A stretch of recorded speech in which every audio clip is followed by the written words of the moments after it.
Hai, masih bersama saya, Mr. Z bicara. Tentu saja bicara tentang kebenaran berdasarkan fakta, data, dan realita. Masih ya dari Baim Wong dan juga Paula Verhoeven. Baim Wong menggugat cerai Paula Verhoeven di Pengadilan Agama Jakarta Selatan tanggal 8 Oktober 2024.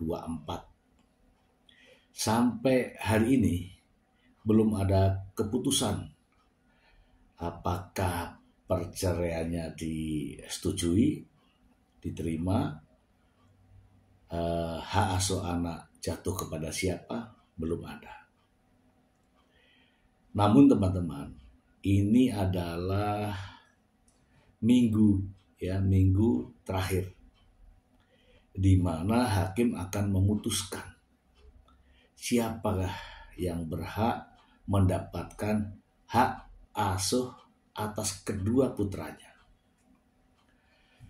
Sebelumnya saya ingin membacakan berita ini agar tidak menjadi fitnah.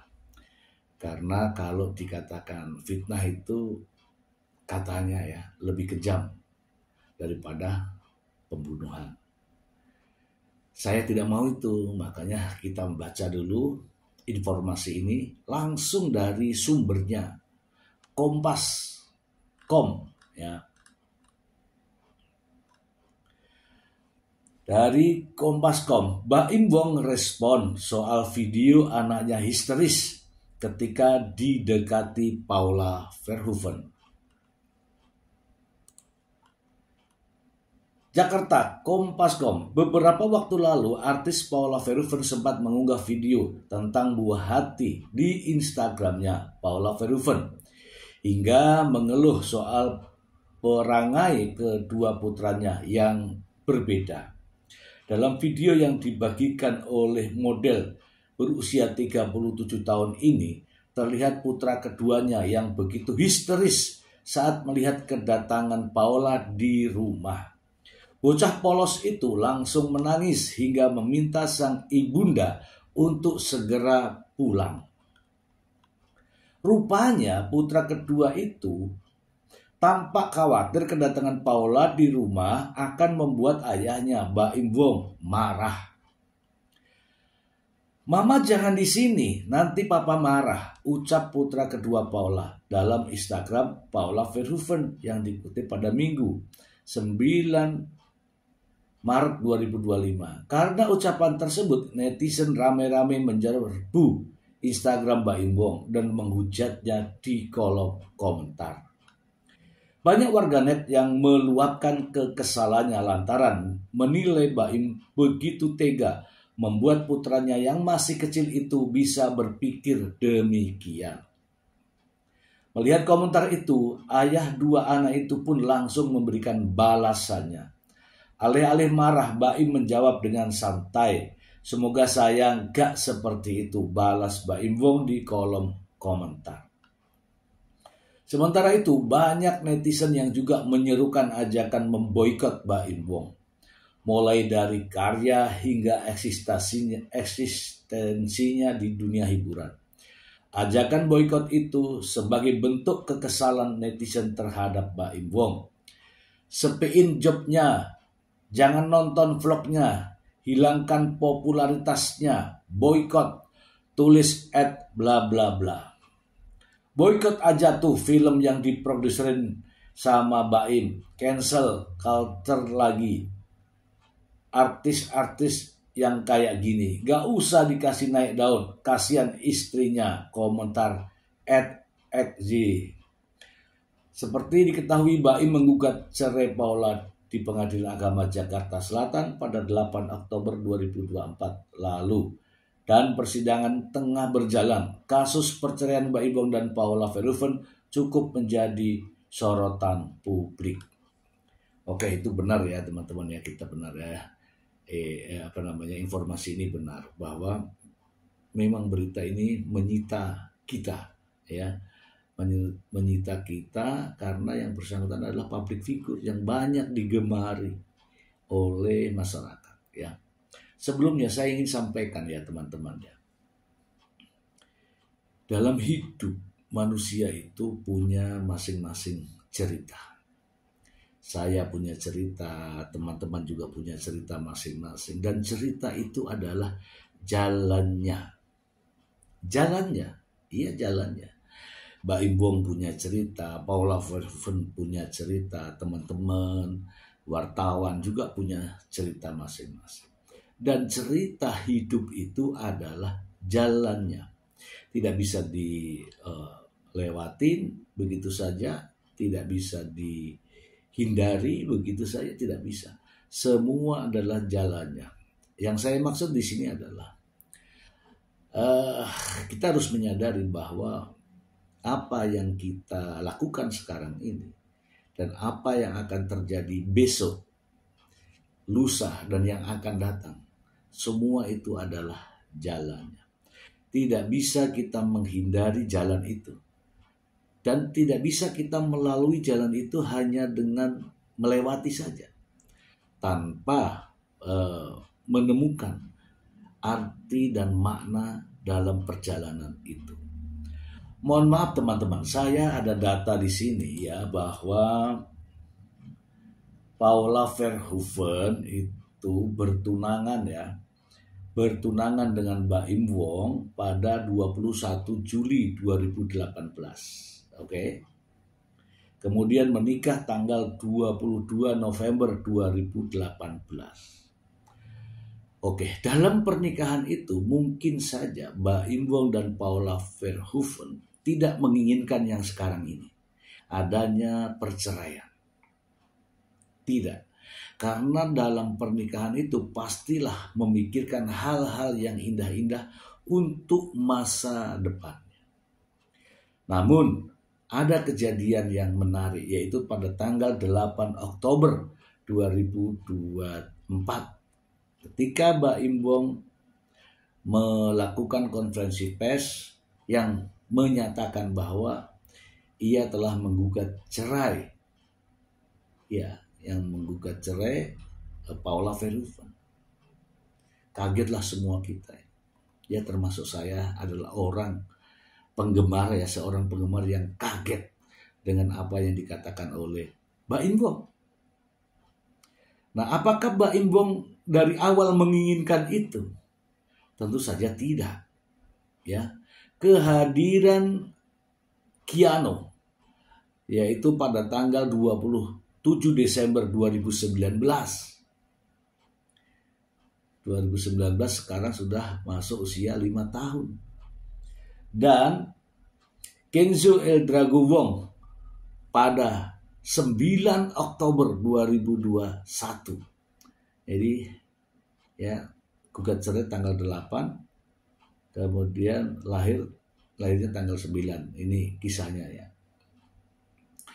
Artinya Mbak Im Wong sebenarnya ingin menapaki kehidupan dengan normal. Kalimat yang diucapkan oleh Mbak Im Wong ketika itu adalah satu yang saya ingat, bahwa kehadiran Paula Verhoeven adalah berkah baginya. Betul ya teman-teman ya, berkah baginya. Karena ketika itu Mbak Im Wong sedang terpuruk. Kemudian datanglah Paula Verhoeven dan akhirnya jatuh cinta ya, mungkinlah begitu. Namun diakui oleh Mbak Im Wong bahwa kehadiran Paula Verhoeven adalah berkah. Kenapa? Karena kondisinya saat itu sedang terpuruk. Oke. Apakah Mbak Im Wong ingat ketika omongan itu? Ya, mungkin saja ingat, mungkin saja tidak. Nah, kehadiran Paula inilah membuat Mbak Im Wong secara karir dan finansial naik. Apakah naiknya itu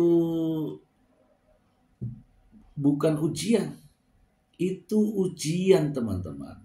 Ujian yang harus dilalui Mbak Im Wong. Apakah Mbak Im Wong dengan diberikan harta yang melimpah, diberikan karir yang bagus. Kemudian apakah Mbak Imbong bersyukur dengan kehadiran Paula Verhoeven? Introspeksi diri. Harusnya introspeksi diri Mbak Imbong bahwa kehadiran Paula adalah berkah baginya. Demikian juga Paula Verhoeven. Apakah setelah kenal Mbak Imbong kemudian pacaran dan menikah, apakah juga melihat bahwa dia akan berhenti sampai di sini? Tidak, teman-teman, tidak. Itu justru tidak terpikirkan, ya. Inilah yang saya katakan tadi, bahwa hidup punya cerita, dan cerita itu harus dilalui, harus dijalani. Tidak bisa kita menghindari dari cerita itu, karena cerita itu adalah sudah jalannya. Saya punya cerita, teman-teman, bapak-bapak, ibu-ibu, semua punya cerita. Dan cerita itu harus dijalani. Nah, sekarang masalahnya, apakah jalan itu tepat atau tidak? Yang jelas, inilah yang sudah dilewati oleh Mbak Imbong dan Paula Verhoeven.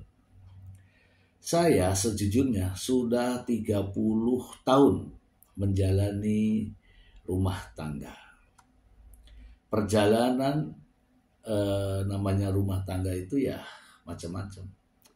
Ada turun, ada naik, ada kanan, ada kiri, ada lurus, ada belok-belok, macam-macam. Nah, bagaimana? Apakah itu kita hindari? Tidak. Kita hadapi dengan jalan ini.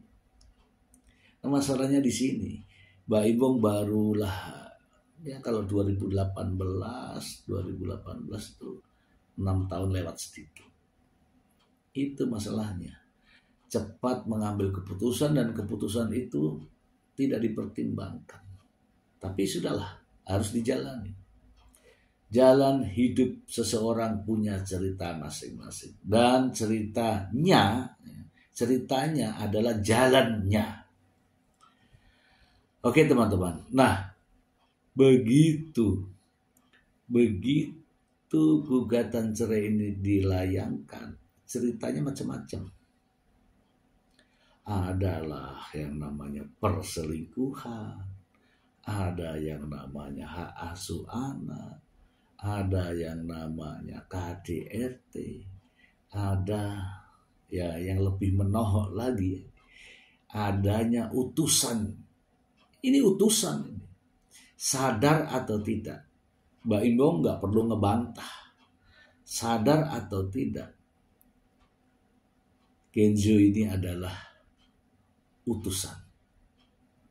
Yang dimaksud di sini adalah untuk mengetuk hati kita semua. Untuk mengetuk hati kita semua, ya, mengetuk Mbak Imbong, mengetuk Paula, mengetuk saya, mengetuk teman-teman semua. Dengan suara tangisan dari Kenzo.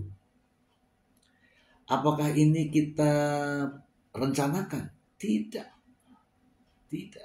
Harus ada jalan. Nah, jalan inilah yang sedang jalani. Adanya tangisan, adanya pekikan, adanya suara seorang Kenzo, sehingga mengetuk hati kita semua, mengetuk saya, mengetuk teman-teman, mengetuk Mbak Imbong bahkan. Kok bisa ya anak sekecil ini bersuara lantang, jelas, suaranya jelas. Tidak ada manja-manjanya, suaranya jelas. Mama, jangan kesini, nanti papa marah. Jelas, bukan direkayasa. Mama, jangan di sini, nanti dimarahin papa. Jelas. Dan itu diucapkan oleh seorang bocah balita yang masih berusia di bawah 5 tahun. Saya terketuk. Teman-teman mungkin juga terketuk. Paula Verhoeven bertanya-tanya, Mbak Imbong, apakah terketuk atau tidak? Saya tidak tahu. Pengacara Mbak Imbong, Fahmi Bahmid, terketuk atau tidak? Saya tidak tahu. Karena mereka lah yang selalu menyuarakan tentang kepentingan anak, kepentingan anak, kepentingan anak. Ini suara anak yang seharusnya bisa mengetuk hati dan perasaan. Walaupun mereka ini tidak terketuk, namun Hakim Pengadilan Agama Jakarta Selatan terketuk dengan suara anak ini. Dan hakim juga menyadari bahwa ini adalah yang tidak sangka-sangka, yang kita tidak duga sebelumnya. Bagaimana cara mengambil keputusan dengan perkara yang seperti ini?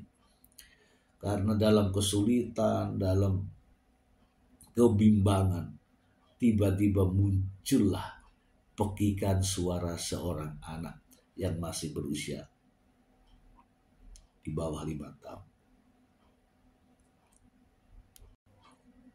Kehadiran suara ini mungkin tidak diperhitungkan, tapi ini tepat di saat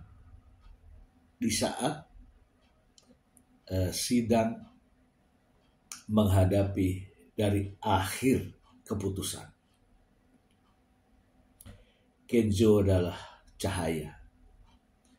Kenzo adalah mewakili suara kita. Tidak pernah kita bayangkan anak sekecil itu mengucapkan suatu kalimat yang luar biasa. Semoga bermanfaat.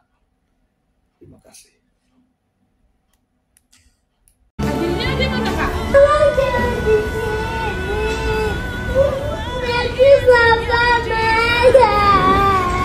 Nanti Mama dimarahin Papa.